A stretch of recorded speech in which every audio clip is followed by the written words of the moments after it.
Hello students. आज जो हमारे पास टॉपिक है वो है क्वाड्रेटिक फॉर्मूला। ठीक है कि किसी भी क्वाड्रेटिक इक्वेशन की जो रूट्स होते हैं वो हम क्वाड्रेटिक फॉर्मूला की हेल्प से कैसे हम फाइंड आउट कर सकते हैं। तो उसके लिए सबसे पहले देखो हम बात करते हैं कि जो हमारी क्वाड्रेटिक इक्वेशन होती है, ठीक है, जो हमारे पास क्वाड्रेटिक इक्वेशन होती है, ठीक है, उसकी स्टैंडर्ड फॉर्म जो होती है वो होती है ax² plus bx plus c equal to 0। ये हमारे पास क्वाड्रेटिक इक्वेशन की एक स्टैंडर्ड फॉर्म होती है।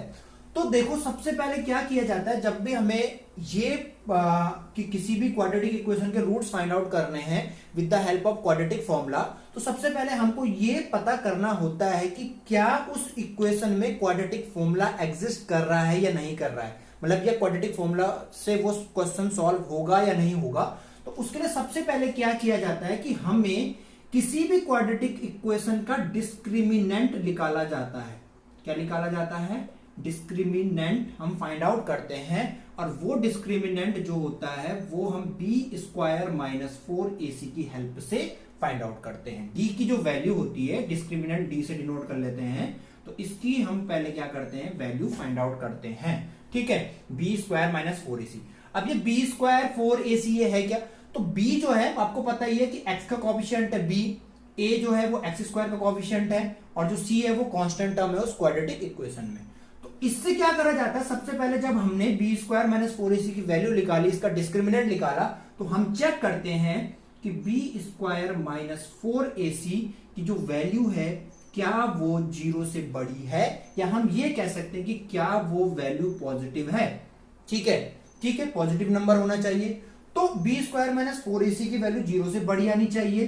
ठीक है, और b² माइनस 4ac की वैल्यू 0 के इक्वल आनी चाहिए। ठीक है, तो ये दो केस, अगर ये दो केस हमारे पास आते हैं, ठीक है, ये दो केस, ठीक है, फर्स्ट केस और ये हमारे पास सेकंड केस अगर हमारे पास फॉलो होता है या एप्लीकेबल होते हैं ये दोनों, तो तब हम कह सकते हैं कि क्वाड्रेटिक फॉर्मूला यहां पर क्या करेगा, यहां पर आपका एग्जिस्ट करेगा या क्वाड्रेटिक फॉर्मूला यहां पर यूज होगा। ठीक है, तो क्वाड्रेटिक फॉर्मूला हमारे पास क्या होता है, क्वाड्रेटिक फॉर्मूला जो होता है वो होता है x is equal to minus b plus minus under root b² minus 4ac upon 2a। ठीक है, ये हमारे पास क्वाड्रेटिक फॉर्मूला हमारे पास होता है। ठीक है, और ये फॉर्मूला तभी लगेगा जब ये दोनों कंडीशंस फॉलो होंगी, या तो ये। ठीक है, अब अगर सपोज हमारे पास अगर इसकी तीसरी कंडीशन आ जाती है कि b² माइनस 4ac की वैल्यू 0 से लेस आती है, मतलब नेगेटिव में आती है, ठीक है, तो वहां पर हम करेंगे क्वाड्रेटिक, जो हमारे पास क्वाड्रेटिक फॉर्मूला है, क्वाड्रेटिक फॉर्मूला, ठीक है, डज नॉट एग्जिस्ट, कि वहां पर क्वाड्रेटिक फॉर्मूला एग्जिस्ट नहीं करेगा, या क्वाड्रेटिक फॉर्मूला हम कह सकते हैं कि वहां पर क्वाड्रेटिक फॉर्मूला नहीं लगेगा। वो हमारे पास क्वेश्चन है 3x² minus 5x plus 2 equal to 0। तो इसको हम, इसके जो रूट्स है वो हम क्वाड्रेटिक फॉर्मूला की हेल्प से निकालेंगे, लेकिन उसके लिए सबसे पहले हम ये देखते हैं कि क्या इस इक्वेशन में क्वाड्रेटिक फॉर्मूला लगेगा या नहीं लगेगा। तो देखो उसके लिए क्या किया जाता है कि सबसे पहले हम इस इक्वेशन को कंपैरिजन करते हैं, कंपेयर करते हैं, और वो कंपैरिजन हम इसका ax² plus bx plus c equal to 0 जो क्वाड्रेटिक इक्वेशन की स्टैंडर्ड फॉर्म होती है उससे कंपेयर करते हैं, और कंपेयर करके एक चीज निकल के आती है कि जो a की वैल्यू होगी वो 3 होगी। ठीक है, वो आपको साफ दिख रहा है कि x² का कोएफिशिएंट यहाँ a है, यहाँ x² का कोएफिशिएंट 3 है, तो कंपेयर करके a की वैल्यू 3। इसी तरीके से b की वैल्यू कितनी हो जाएगी, -5। ठीक है, कि x का कोएफिशिएंट b है, यहां से x का कोएफिशिएंट 5 है, लेकिन यहां पर विद साइन लिया जाता है। पॉजिटिव में कोई दिक्कत नहीं आती, लेकिन नेगेटिव वाले में आपको विद साइन लेना है। ठीक है, और c इक्वल टू आपको दिख रहा है कि कांस्टेंट टर्म यहाँ c है, यहाँ कांस्टेंट टर्म 2 है। ठीक है, तो ये वैल्यू अब हम यहां पर इसका डिस्क्रिमिनेंट फाइंड करेंगे, d फाइंड आउट करेंगे, जो आपका b² माइनस 4ac निकलता है।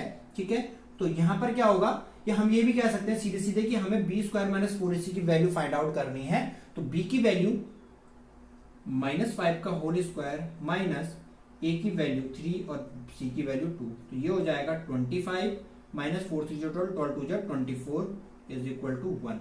तो हम कह सकते हैं कि b² माइनस 4ac की जो वैल्यू है 1 है, जो 0 से बड़ी होती है। तो यहां पर हमारा क्वाड्रेटिक फॉर्मूला एग्जिस्ट करेगा। अब जब क्वाड्रेटिक फॉर्मूला एग्जिस्ट करेगा तो क्वाड्रेटिक जो फॉर्मूला होता है हमारे पास, क्वाड्रेटिक फॉर्मूला शॉर्ट में लिखा तो x is equal to minus b plus minus under root b square minus 4ac upon 2a। आप बी स्क्वायर माइनस 4ac की जगह में डी भी लिख सकते हैं, कैपिटल डी, ठीक है।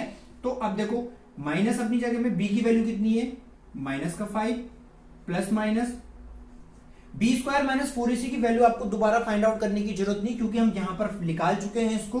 तो ये वैल्यू आई 1 अपॉन 2 इंटू ए की वैल्यू कितनी है 3, ठीक है। तो ये आ जाएगा प्लस का 5 प्लस माइनस रूट 1 की वैल्यू 1 होती है अपॉन 6, ठीक है। तो x की वैल्यू जो आएगी यहां से वो आएगी 5 प्लस 1 अपॉन 6 और 5 माइनस 1 अपॉन 6। कैसे, सिंपल सी बात है, प्लस माइनस 1 है, वो रूट आपको पता ही है कि रूट से जब 1 की माइनस 1 का स्क्वायर भी 1 होता है और प्लस 1 का स्क्वायर भी 1 होता है, इसलिए प्लस माइनस 1। तो एक बार प्लस एक बार आपने माइनस लिया, तो ये आ गया आपके पास 6 अपॉन 6 और ये आया आपके पास 4 अपॉन 6। तो ये वैल्यू तो आ गई 1 और ये वाली कितनी आई 2 अपॉन 3। तो ये था क्वाड्रेटिक फॉर्मूले की हेल्प से हमने क्या निकाले, इसके रूट्स फाइंड आउट किए। नेक्स्ट एक और क्वेश्चन देखते हैं इसमें। ये इक्वेशन है 2x square minus 2 root 2x plus 1 equal to 0। इसको अगर हम कंपेयर करते हैं ax square plus bx plus c equal to 0 से, ठीक है, तो यहां क्या होगा, यहां हमारे पास a की जो वैल्यू आएगी वो आएगी 2, एक्स स्क्वायर का कोएफिशिएंट a, एक्स स्क्वायर का कोएफिशिएंट 2। सेम b की जो वैल्यू आएगी वो आएगी माइनस 2 रूट 2, ठीक है। और यहां से जो c की वैल्यू आएगी, दोनों कांस्टेंट टर्म, तो c इक्वल टू यहां से कितना आएगा 1। तो सबसे पहले हम d की value, it means b square minus 4ac की वैल्यू फाइंड करते हैं। तो b की वैल्यू कितनी है, माइनस 2 रूट 2 स्क्वायर, ठीक है, माइनस का 4, a की वैल्यू कितनी है 2 और c की वैल्यू 1।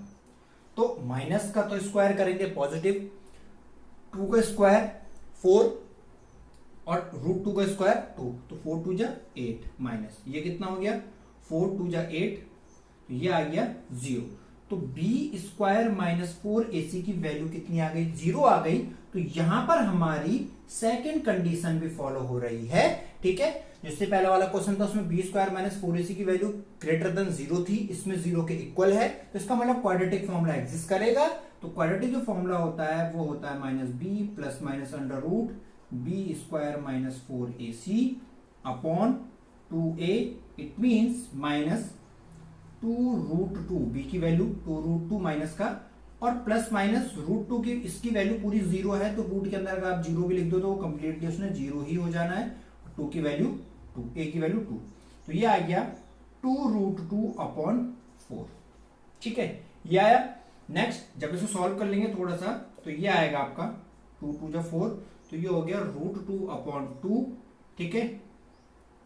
अब यहां पर देखो, यहां पर हमारे पास क्या होता है कि दो वैल्यूज होती हैं, ठीक है, x की, क्योंकि यहां पर देखो प्लस माइनस कितना आना था, ऐसा आना था ना, इसने कुछ इस तरीके से आना था प्लस माइनस 0, तो प्लस 0 और एक कंडीशन होनी थी इसकी माइनस 0 वाली, ठीक है। तो इसका मतलब जो इसमें जो रूट होते हैं वो कितने आएंगे, दोनों कंडीशन में सेम आएंगे, सेम रूट्स आएंगे, ठीक है। इस पे हम बात करेंगे नेचर ऑफ रूट्स में, जब हम नेचर ऑफ रूट्स वाला टॉपिक इस पे क्लियर करेंगे, ठीक है। तो यहां से जब इसे थोड़ा सा सॉल्व किया तो ये आ गया रूट 2 और ये भी आ गया रूट 2, रूट 2 से रूट 2 कैंसिल हुआ, ठीक है। तो ये आपके पास x की वैल्यू आ गई। तो ये था हमारा क्वाड्रेटिक फॉर्म। एक और क्वेश्चन है इसमें, x square plus 4x plus 5 equal to 0। तो इस केस में देखो सेम वही है, कंपेरिजन करेंगे ax square plus bx plus c से, कंपेयर करके a की वैल्यू 1, b की वैल्यू 4 और c की वैल्यू 5, ठीक है। डिस्क्रिमिनेंट हम फाइंड आउट करेंगे इसका, जो b स्क्वायर माइनस 4ac होता है, b की वैल्यू आपका 4 का स्क्वायर माइनस का 4 इंटू a की वैल्यू 1 और c की वैल्यू 5, तो 4 का स्क्वायर 16 और ये आ गया 5 जा 20, तो माइनस का 4। इसका मतलब यहां से क्लियर है कि b square minus 4ac is less than 0, जो नेगेटिव आपका आया था, ठीक है। माइनस 4 आई वैल्यू 0 से छोटी होती है माइनस में जितनी वैल्यूज होती है, ठीक है। तो यहां पर हम करेंगे क्वाड्रेटिक फॉर्मूला, हम कह सकते हैं कि क्वाड्रेटिक फॉर्मूला यहां पर क्या होगा, does not exist, quadratic formula does not exist, या एक स्टेटमेंट और हो सकता है, equation has no real roots, no real roots. तो ये क्वेश्चन यही खत्म हो जाता है, इसके कोई भी रूट्स आपके नहीं लिख लेंगे। इसलिए नहीं लिख लेंगे क्योंकि वैल्यू नेगेटिव है, और जब बी स्क्वायर माइनस 4ac की वैल्यू को जब हम रूट के अंदर लिखते हैं तो जब माइनस क्या आ गया, माइनस आपका किस में आया, रूट के अंदर आया। ठीक है, तो जब माइनस रूट के अंदर आ जाता है तो ये हमारा पार्ट बन जाता है कॉम्प्लेक्स नंबर का, या हम ये कह सकते हैं कि ये आपके इमेजिनरी रूट्स इसके फाइंड हो गए, जबकि हमें कैसे रूट्स चाहिए, रियल रूट्स चाहिए। ठीक है, और ये हमारा जो टॉपिक है कॉम्प्लेक्स नंबर वाला, वो क्लास 11th में हम इसके बारे में डिस्कस करेंगे। तो इसीलिए यहां पर इसके equation has no roots, no real roots, so quadratic formula does not exist.